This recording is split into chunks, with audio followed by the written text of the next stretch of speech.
Oh,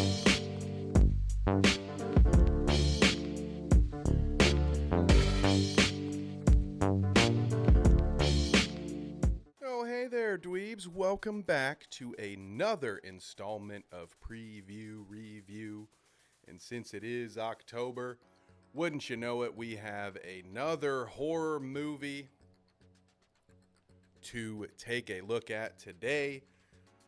This one comes near and dear to me, although I have not seen the Creep 1 or Creep 2 that is apparently tagged into this. Big fan of Mark Duplass.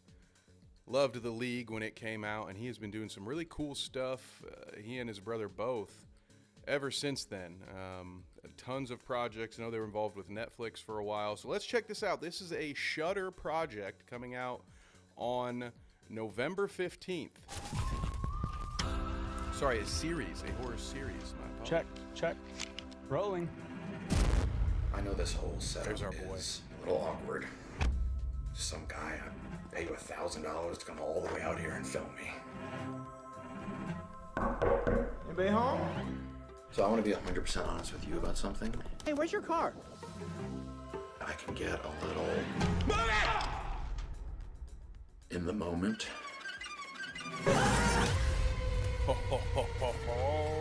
Oh, I see. What? You've got the camera now. Action. Oh my god. Oh my god, this is gonna be a good night. We could make a movie with real pain in it. A story only you and I could tell. This could be really, really bad. Please stop! Cut! No! Keep rolling!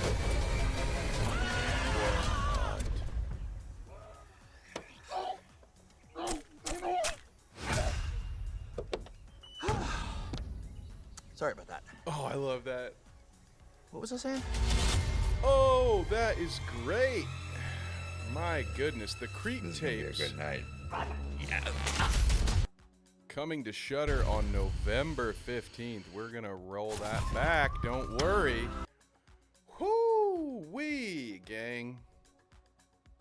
If you're new here, we like to discuss not only our hype levels for the project, but how was the trailer itself handled. And I gotta be honest with you, gang, I feel like my notes are gonna be mainly positive here. Let's go back in frame by frame. Check. Rolling. I know this whole setup is a little awkward. Some guy, I pay you $1,000 to come all the way out here and film me. So the idea behind this is great. I am very invested in the concept. It's pretty cool. You have a guy here who's just paying some independent filmmaker to come along and film him. Seems just, I'm assuming he's going to seem at first just to be some eccentric person. And as we can clearly see, things are going to get very dark. But in light of recent feedback we've had on other preview reviews, I want to bring this up right now so you have it in mind as we watch the rest. Unlike some other projects, this one does a great job of not really giving you anything. We've talked about Carry On, that really gives you the elevator pitch. Juror number 2 recently, that they're doling out a decent amount of the plot, but it's sort of stuff that if you don't know it, you don't really know why you would watch the movie. So it kind of puts the trailer in a bit of a spot where you have no choice but to get a little exposition out there. But this one is able to take that to another level because there's a lot of mystery in this voiceover. And even though this guy's coming here to film Mark Duplass, and at a point he says something about making a movie with real pain, like you're starting to be able to put together the idea, but you don't know exactly what's going on. Did this guy hire someone with intent to kill them, so they would film him. So they'd have like the victim's point of view. Are they going to be partners and doing some snuff films? What's the larger story at play here? So let's get back into it. Anybody home? So I want to be 100% honest with you about something. Hey, where's your car? I love more of these. I don't even know if I want to call it found footage, but these films that incorporate not even almost, a purposefully amateur feel to them with crappy handy cams and, you know, building it into your story that you're going to be using a crappy old camera. It tickles me to no end as somebody who made short films, you know, 10, 15 years ago even, and always worrying about camera quality and never being able to afford that good camera. And now we all have, at least a lot of us have, film quality cameras that with a couple of different apps and a few plugins, you can film a movie that looks like a movie on your iPhone. And half the horror world is going out of their way to make stuff look older and grainy and lower quality. So it's funny. Maybe I'll just dust off my old handy cam and film a movie with that. You know, could save yourself some time in the edit. Just go buy some old cameras to film stuff on. But no, seeing someone with a budget, someone who's won an Emmy, doing things like this, I think opens a lot of doors for future independent creators who will do this not only out of creativity, but sometimes out of necessity. So people that could make anything and choose to make stuff like this, so long as they do it well and make something enjoyable, I'm all about it. And I'm going to root for it, even if I don't like the premise, honestly, because it's a situation where horror filmmakers and horror fans in general, everybody wins if more stuff like this gets widely accepted and appreciated. It just opens the door to a ton of other techniques that we could play with. So let's see how well they were able to edit this poorly shot footage, right? I can get a little Dude, he's like, that's like a Tim in and the Eric moment. guy. Just how many characters are they playing? The wolf mask. Ooh, yeah, maybe I shouldn't leave it on this freeze frame, huh? It's a little saucy. Give me the wolf. This. Oh, it's so quick. Damn you. This reminds me of After Midnight. If you've seen that movie, shout out to Christian Stella and Jeremy Gardner and the team on that movie. They had something that looked a lot more realistic than this. This just seems like they put on a Halloween wolf mask, but we're going to see it a lot. Oh, this, I was just on a set of an independent film that had a giant cat mask. So I'm gonna talk to Noah. Maybe we'll get a wolf mask involved. You know what? Come to think of it, this summer I was working on a short film with a guy that had this exact wolf mask. Let's go. We're bringing it back. I love this. Oh, I see.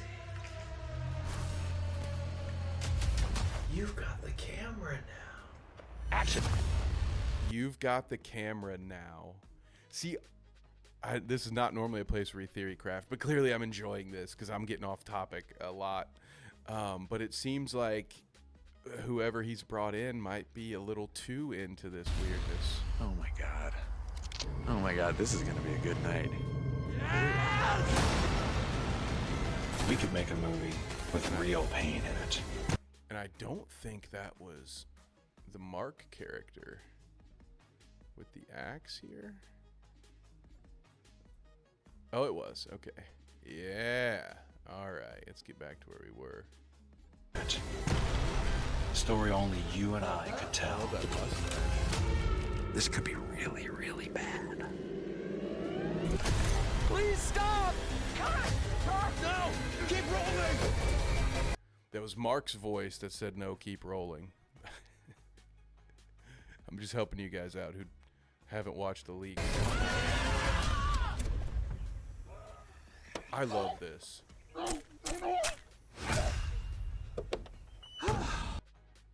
it's a fun cut.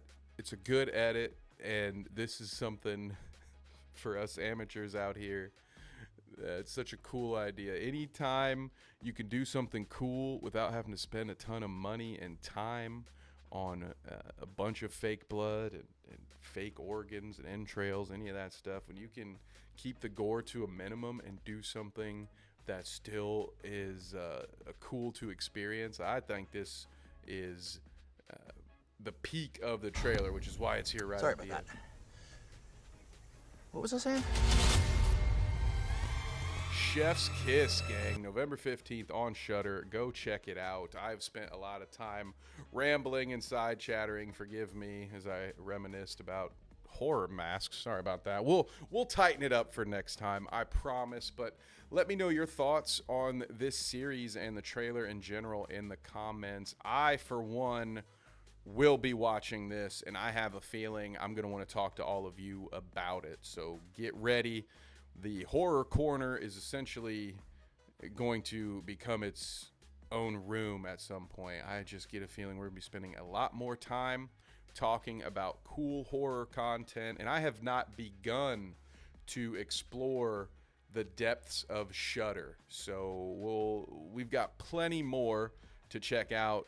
If you have seen Late Night with the Devil on Shudder, you can go check out our deep dive review of that right now on the channel. Our dear friend Danny was there talking about all the Easter eggs that we could find, all of the hints you may have missed to the big reveal at the end that you will be able to find upon a second viewing. So if you're interested in that kind of stuff, make sure you're subscribed with notifications on, because we go live at least twice a week, every Monday at 6 p.m. Eastern for the Weekly Dweeb, talking all the major stories, some good, some bad, and hopefully a few funny in the world of entertainment news. And then, of course, every Wednesday night at 9 p.m., we discuss Star Wars in Han Shot First.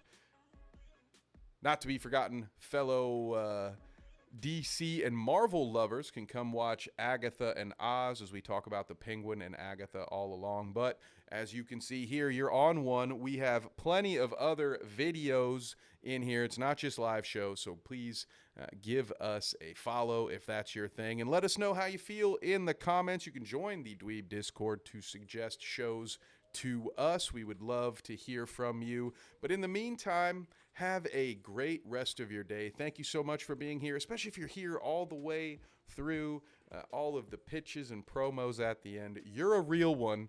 We appreciate you, and I hope you have a wonderful rest of your day or night. We'll see you next time, dweebs.